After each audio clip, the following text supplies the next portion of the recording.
இதுவரைக்கும் யுத்த நிறுத்தம் ஏற்பட்டு 31வது நாளிலே இன்றைய நாளுக்குள் 266 தடவைகள் காசாவினுடைய யுத்த நிறுத்த மீறலில் ஈடுபட்டிருக்கிறது இஸ்ரேலிய ஆக்கிரமிப்பு படைகள் என்கிற செய்திகள் இன்றைக்கு காசாவினுடைய பாதுகாப்பு அமைச்சகத்திலிருந்து வெளியிடப்பட்டிருக்கிறது. அல் ஜசீராவினுடைய அரபி தொலைக்காட்சி இதை ஒரு முக்கிய செய்தியாக இன்றைக்கு வெளியிட்டிருக்கிறார்கள். 132 சகோதரர்கள் அப்பாவிகள் 31 நாட்களுக்குள்ளாக கொல்லப்பட்டிருக்கிறார்கள், ஷஹீதாகி இருக்கிறார்கள் என்கிற செய்திகளும் வெளியாகி இருக்கக்கூடிய காட்சிகளை நம்ம பார்க்க முடிகிறது. அதே நேரம் இதிலே 26 பேர் படுகாயங்களுக்கு மேலதிகமாக உள்ளாகி இருக்கிறார்கள் என்கிற செய்திகளும் பதிவு செய்யப்பட்டிருக்கிறது. இஸ்ரேலுடைய வெளியுறவு அமைச்சராக இருக்கக்கூடிய கிதியோன் சார் இன்றைய தினம் பெல்ஜியத்துக்கு ஒரு பயணம் மேற்கொள்ள இருக்கிறார். பெல்ஜியத்திற்கு அவர் வருகிற நேரத்தில் அவரை கைது செய்ய வேண்டும். 15 மாத கால இஸ்ரேலுடைய யுத்தத்திற்கு இவர் துணை போயிருக்கிறார் என்று சொல்லி இன்றைக்கு ஐசிசியில் முறைப்பாடு பதிவு செய்திருக்கிறது ஹிந்து ரஜப் ஃபவுண்டேஷன் என்கிற செய்திகள் வெளியாகி இருக்கிறது. நமக்கு தெரியும், ஹிந்து ரஜப் என்கிற ஒரு குழந்தை, பச்சிலம் குழந்தையை இஸ்ரேலிய ஆக்கிரமிப்பு ராணுவம் கொலை செய்து அதை வீடியோ பதிவாக பதிவு செய்து சமூக வலைதளங்களில் வெளியிட்டிருந்தது. அது மிகப்பெரிய சர்ச்சையாக மாறி அதனுடைய தொடர்பு பட்ட பல இஸ்ரேலிய சோல்ஜர்ஸ் வெளிநாடுகளுக்கு போகிற போது கைது நடவடிக்கைகளுக்கு உள்ளாகிற பயத்திலால் நாட்டை விட்டு ஓடிக்கொண்டிருக்கிறார்கள்.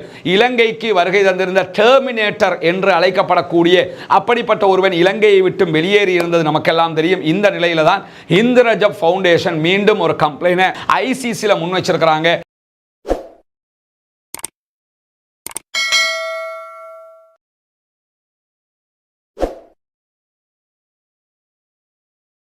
அன்பிற்கினிய சகோதர சகோதரிகளே, நம் அனைவர் மீதும் ஏக இறைவனுடைய அமைதியும் கருணையும் உண்டாகட்டுமாக. அஸ்ஸலாமு அலைக்கும் வரஹ்மத்துல்லாஹி வபரகாத்துஹு. இன்றைய தினம் சீஸ்ஃபயர் ஏற்பட்டு காசாவிலே யுத்த நிறுத்தம் ஆரம்பிக்கப்பட்டு 31வது நாளாக இருக்கிறது.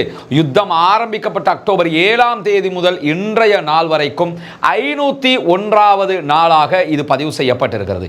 இன்றைய தினம் என்னவெல்லாம் நடந்திருக்கிறது, முக்கியமான நிகழ்வுகள், அடுத்தடுத்து நடக்கப் போகிற நிகழ்வுகள் தொடர்பான செய்திகள் என்ன என்பதைத்தான் பார்க்க இருக்கிறோம். காசா என்பது நமக்கெல்லாம் தெரியும், மத்திய கிழக்கில் இருக்கக்கூடிய தவிர்க்க முடியாத ஒரு பகுதியாக மாறி நிற்கிறது.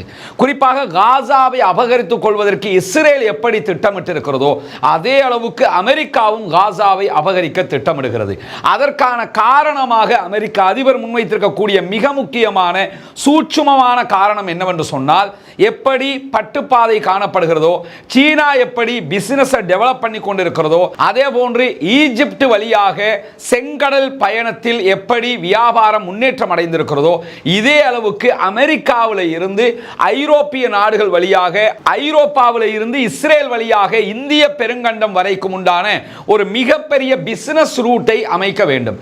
இதற்கு அடிப்படையாக தேவைப்படுகிற இடமாக காசாவை தான் டொனால்ட் ட்ரம்பும் அவருடைய ஆட்களும் இனங்காணுகிறார்கள். எனவே காசாவில் இருக்கக்கூடிய மக்களை மொத்தமாக ஜோர்தானுக்கும் எகிப்துக்கும் நாடு கடத்தி விட்டால், வெளியேற்றி விட்டால் காசா இதற்குரிய பகுதியாக மாறிவிடும்.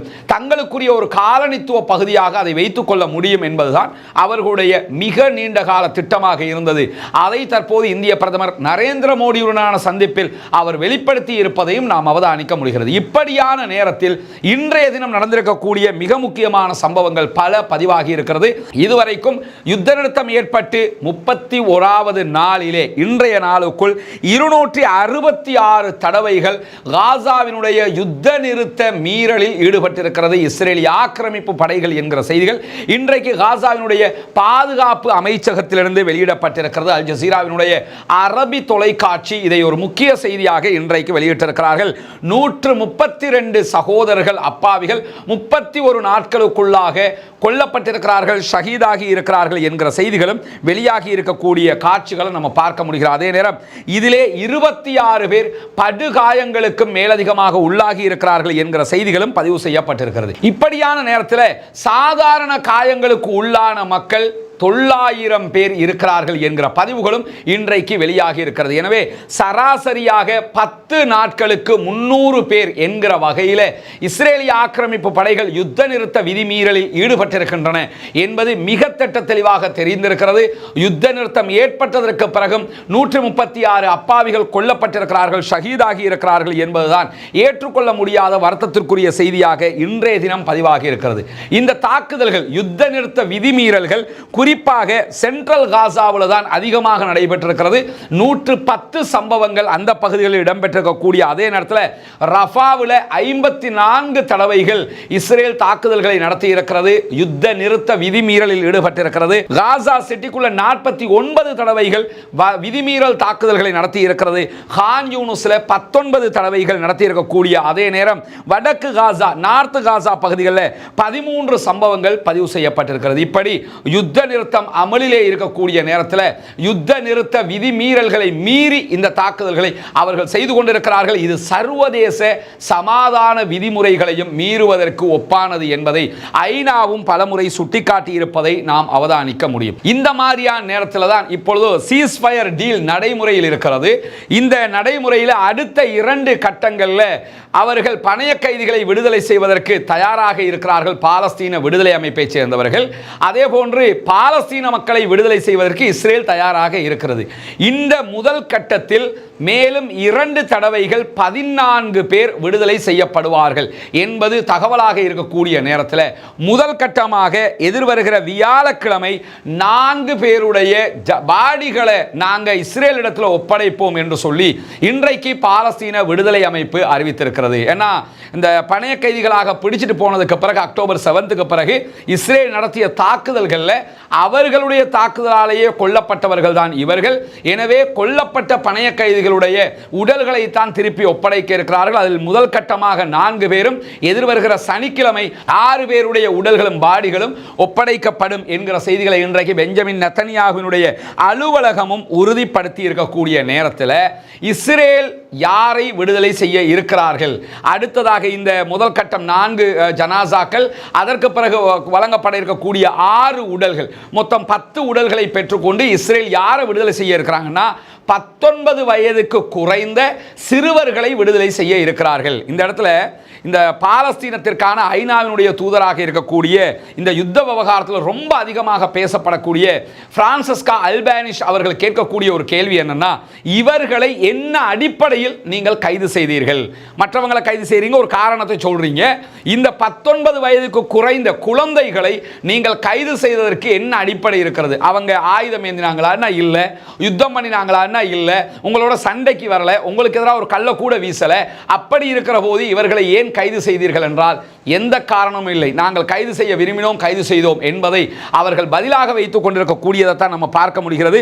எது எப்படி போனாலும் அவர்களுடைய இந்த நடவடிக்கை சர்வதேச அளவில் குழந்தைகள் விவகாரத்திலும் இஸ்ரேல் எப்படி நடந்து கொள்கிறது என்பதை சுட்டிக்காட்டக்கூடிய ஒன்றாக மாறி இருக்கிறது. எதிர்வருகிற வியாழக்கிழமை முதல் கட்டமாக 4 உடல்களை ஒப்படைக்கிறது பாலஸ்தீன விடுதலை அமைப்பு என்கிற செய்திகள் இன்றைக்கு முக்கியமான இடத்தை பிடித்திருக்கின்றன. அதே நேரத்தில் காசாவினுடைய புனரமைப்பு தொடர்பாக அதை டெவலப் பண்றது தொடர்பான தன்னுடைய கருத்தை வெளியிட்டிருக்கிறது ஈஜிப்ட். ஏன்னா 4 விதமான கருத்துக்கள் முன்வைக்கப்பட்டிருப்பதை நம்ம பல வீடியோக்களை சொல்லி இருக்கிறோம். அதுல ஈஜிப்டினுடைய கருத்தை அமெரிக்கா ரசிப்பதாக சொல்லப்படுகிறது. இதை நம்ம ஏத்துக்கலாம் என்கிற ஒரு நிலைக்கு அவங்க வர இருக்கிறதாக சொல்லப்படுகிறது. அந்த திட்டம் என்ன என்பது மிக முக்கியமாக இன்றைக்கு வெளியாகி இருக்கிறது. அதுல முழுமையான தகவல்கள் வெளியாகலனாலே அந்த 2 முக்கியமான அம்சங்கள் அதிலே வெளியிடப்பட்டிருக்கிறது. அதுல முதலாவது என்னன்னு சொன்னா, எகிப்து உருவாக்கி இருக்கக்கூடிய காசாவுக்கான புனரமைப்பு திட்டத்தில் எக்காரணம் கொண்டும் காசா மக்களை ஈஜிப்டுக்கோ அல்லது ஜோர்தானுக்கோ அனுப்புவதை ஏற்றுக்கொள்ளவே முடியாது என்பதை அடித்து சொல்லி இருக்கிறார்கள். இரண்டாவது, எதிர்வருகிற 5 ஆண்டுகளுக்கு காசா மீள் கட்டுமானம் செய்யப்படும், புனரமைப்பு செய்யப்படும். இதற்கு 5 முக்கியமான நிறுவனங்கள் ஈஜிப்டிலிருந்து பங்களிப்பு செய்வாங்க. மற்ற அரபு நாடுகளுடைய மக்களும் அதற்கு பங்களிப்பு செய்ய இருக்கிறார்கள். ஐரோப்பாவில் இருக்கக்கூடிய நாடுகள்கிட்ட இருந்தும் அதற்கான நிதி உதவிகளை பெற்றுக்கொள்வதற்கான வழிவகைகளை ஈஜிப்ட் தற்போது தயாரித்துக் கொண்டிருக்கிறது. இந்த மாதிரியான நேரத்தில் இப்படி புனரமைப்பு செய்கிற போது காசாவினுடைய மக்களை ஒரு 3 பகுதிகளுக்கு பிரித்து அவர்களை முதலில் குடியேற்றம் செய்வார்கள். ஒரு 3 பகுதியை தேர்ந்தெடுப்பாங்க. நான் உதாரணமாக நார்த் காசா, சவுத் காசா, சென்ட்ரல் காசா என்ற ஒரு 3 பகுதியை எடுத்து அந்த 3 பகுதிகளுக்கு 25 லட்சம் மக்களையும் பிரித்து குதிச்சு என்ன பண்ணுவாங்கன்னா கூடாரங்களை அமைத்து, தற்காலிக வீடுகளை அமைத்து, தற்காலிக மருத்துவமனைகளை அமைத்து, எல்லாவற்றையும் தற்காலிகமாக அமைத்து முதல் கட்டமாக குடியேற்றி விடுவார்கள். அதற்கு பிறகு இந்த யுத்தத்தினால் பாதிக்கப்பட்டிருக்கக்கூடிய எல்லா பகுதிகளும் 5 ஆண்டுகளுக்குள்ளாக மீள் கட்டுமானம் செய்யப்படும். அப்படியான ஒரு கட்டுமான பணி செய்வதற்கு ஏற்கனவே நம்ம சொன்ன மாதிரி எல்லா நாடுகளுடைய உதவிகளும் பெற்றுக்கொள்ளப்பட இருக்கிறது. இப்படியான ஒரு சந்தர்ப்பத்தில் பாலஸ்தீனத்தை யார் ஆட்சி செய்வார்கள் என்பதை பொறுத்தவரை ஈஜிப்டினுடைய திட்டத்தில் என்ன சொல்றாங்கன்னு கேட்டா, பாலஸ்தீன விடுதலை அமைப்பு அல்லாத ஒரு சுயாதீனமான குழு ஆட்சி செய்யும். அதற்குரிய பரிந்துரையை தான் நாங்கள் செய்ய இருக்கிறோம்.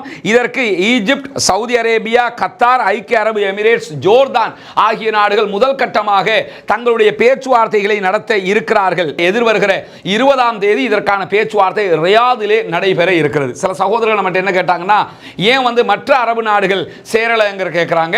முதல் கட்டமாக இந்த அரபு நாடுகள் தான் ஒன்றிணைந்து பேசுகிறார்கள். அதற்கு பிறகு அரப் லீகினுடைய மாநாடு எதிர்வருகிற நாட்களில் நடைபெற இருக்கிறது. அந்த மாநாட்டில் எல்லா அரபு நாடுகளும் பங்கெடுக்க இருக்கிறார்கள். அப்ப என்ன செய்வாங்கன்னா, இத 2ஆம் கட்டமாக மொத்தமாக பேசிக் கொள்வார்கள். எனவே அவங்க பங்கெடுக்கல, இவங்க பங்கெடுக்கலங்கிறதல்ல, எல்லா நாடுகளும் பங்கெடுக்க இருக்கிறார்கள். இந்த இடத்துல நம்ம என்ன கவனிக்கணும்னா, பாலஸ்தீன விடுதலை அமைப்பு ஆட்சியில் இருக்கக்கூடாது என்றால் யார் ஆட்சியில் இருப்பார்கள் என்கிற கேள்வி மிக முக்கியமானது. இப்படி ஒரு நிலைமை வரும்ங்கிறத ஆல்ரெடி அனுமானிச்சு தான் பாலஸ்தீன விடுதலை அமைப்பு என்ன பண்ணாங்கன்னு சொன்னா, மர்வான் பர்கௌத்தி அவங்களை நீங்க விடுதலை செய்யணும் என்கிற கோரிக்கையை விடுத்திருக்கிறாங்க. மர்வான் பர்கௌத்தி இதுவரைக்கும் விடுதலை செய்யப்படவில்லை. ஆனால் முஸ்தபா பர்கௌத்தி அவர்கள் விடுதலை செய்யப்பட்டிருக்கிறார்கள். சில நேரங்களில் முஸ்தபா பர்கௌத்தி அவர்களுடைய தலைமையில் காசாவுக்கான ஒரு சுயாதீன குழு ஆட்சிக்கு வருவதற்கு வாய்ப்பு இருக்கிறது. ஆனால் அவங்க ஆட்சிக்கு வர்றாங்கிறதுனால பாலஸ்டைன் விடுதலை போராட்ட அமைப்பு ஆயுதத்தை கீழே வச்சுக்கிட்டு நாங்கள் சரண்டர் ஆகிறோம், அது நடக்குமான்னு கேட்டால் அது நடக்க போறதில்லை.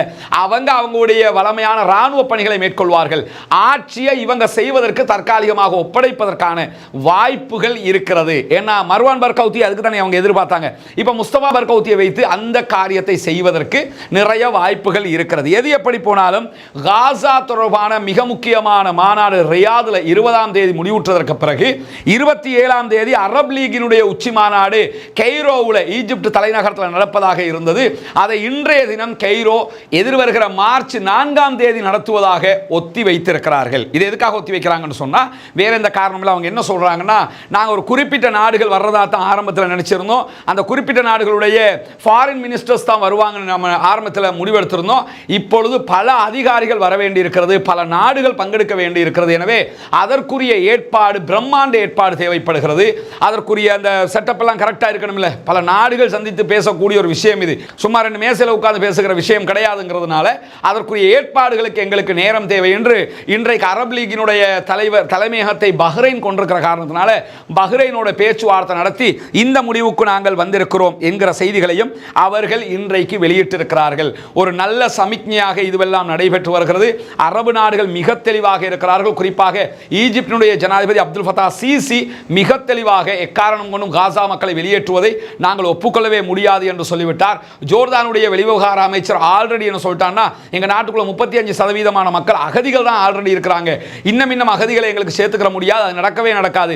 காசாவை எப்படி டெவலப் பண்றதுங்கிறத பத்தி மட்டும் பேசுவோம் இருக்கிறாங்க. இந்த நடைமுறைகள் மிக முக்கிய நன்மையாக அமைய இருக்கிறது, பார்ப்பதற்கு புரிகிறது என்பதை நாம் தெரிந்து கொள்ள முடிகிறது. இப்படியான நேரத்தில் இன்றைக்கும் இஸ்ரேலுக்குள்ள நிறைய ஆர்ப்பாட்டங்கள் நடைபெற்று நீங்க பார்க்கலாம்.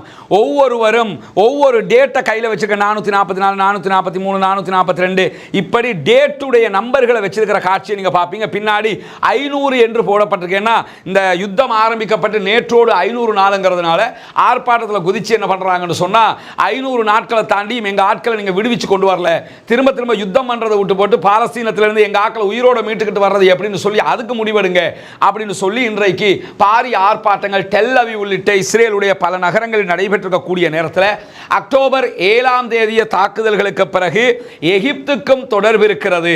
எகிப்தும் சேர்ந்துதான் இந்த தாக்குதலை இஸ்ரேல் மீது நடத்தியது என்கிற ஒரு குற்றச்சாட்டை நெத்தன்யாகுவினுடைய அரசாங்கத்திலிருந்து பதவி விலகிய முன்னாள் அமைச்சர் பென் கிவிர் இன்றைக்கு குற்றச்சாட்டாக முன்வைத்திருக்கிறார். இதை எப்படி அவர் சொல்றாருன்னு சொன்னா, பாலஸ்தீன விடுதலை அமைப்புக்கு எப்படி ஆயுதங்கள் கிடைக்கிறது என்பதற்கு எகிப்திய கவர்மெண்ட் விளக்கம் சொல்லணும். ஈஜிப்ட் கவர்மெண்ட்டுக்கு தெரியாம ஆயுதங்கள் கிடைக்க வாய்ப்பில்லை. அப்படி இருக்கும்போது அக்டோபர் 7ஆம் தேதி இஸ்ரேல் மீது பாலஸ்தீன விடுதலை அமைப்பு நடத்திய தாக்குதல்ல கண்டிப்பாக ஈஜிப்டுக்கு ஒரு பங்கு இருக்கிறது என்று சொல்லி அவர் குற்றச்சாட்டை முன்வைத்திருக்கிறார். ஆனால் இதுவரைக்கும் ஈஜிப்ட் இது தொடர்பான எந்த விதமான பதில்களையும் வழங்காத அதே நேரம் இன்றைக்கு வெஸ்ட் பேங்க் என்கிற மேற்கு கரை நகரங்களில் 18 பாலஸ்தீன அப்பாவிகள் கைது செய்யப்பட்டிருக்கிறார்கள் என்கிற செய்திகளும் வெளியாகி இருக்கிறது. இப்படியான ஒரு நேரத்துக்குள்ள நமக்கு தெரியும், நேற்றைய தினத்தோடு லெபனான் இஸ்ரேலுக்கு இடையிலான சமாதான உடன்படிக்கையின் பிரகாரம் இஸ்ரேல் லெபனானுடைய எல்லைகளில் இருந்து உடனடியாக வெளியேற வேண்டியிருக்கிறது. இன்றைக்கு அவங்க வெளியேற ஆரம்பித்திருக்கிறார்கள். அப்படி வெளியேறுகிற நேரத்தில் ஒரு 5 மலைப்பகுதிகளில் இருந்து இஸ்ரேல் வெளியேறுவதற்கான வாய்ப்புகள் இல்லை என்று சொல்லப்படுகிறது.